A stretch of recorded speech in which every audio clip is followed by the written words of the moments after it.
నేను 27 ఏళ్ళు ఉన్నప్పుడు రాజకీయాలలోకి వచ్చిన. ఆనాడు తెలంగాణ ఉద్యమం జరుగుతుండే. ఇవాళ నా వయసు 47 సంవత్సరాలు. ఈ 20 ఏళ్లల్లో మొత్తం తెలంగాణ కోసం, తెలంగాణ ఉద్యమం కోసం, కేసీఆర్ గారి కోసం, టీఆర్ఎస్ పార్టీ కోసం, బీఆర్ఎస్ పార్టీ కోసం నేను పనిచేసిన. మీ అందరికీ తెలిసిందే. నేను మీ కోడలుగా, మీ బిడ్డగా ఎన్ని కష్ట నష్టాలు వచ్చినా ఓపికగా ఉన్నా, ఎదురు చూసిన. ఇవాళ మరి అదే బీఆర్ఎస్ పార్టీ నుండి నన్ను బయటకు పంపించేయడం జరిగింది.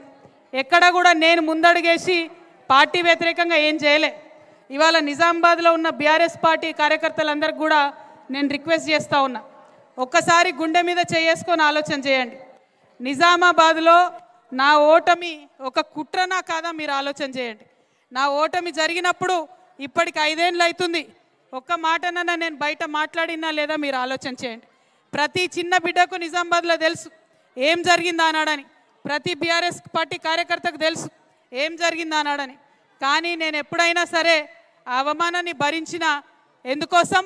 నాన్నగారి మీద గౌరవంతో, బీఆర్ఎస్ పార్టీ అంటే ప్రేమతోని, తెలంగాణ రాష్ట్రం మంచిగా ఉండాలనేటటువంటి ఆలోచనతో.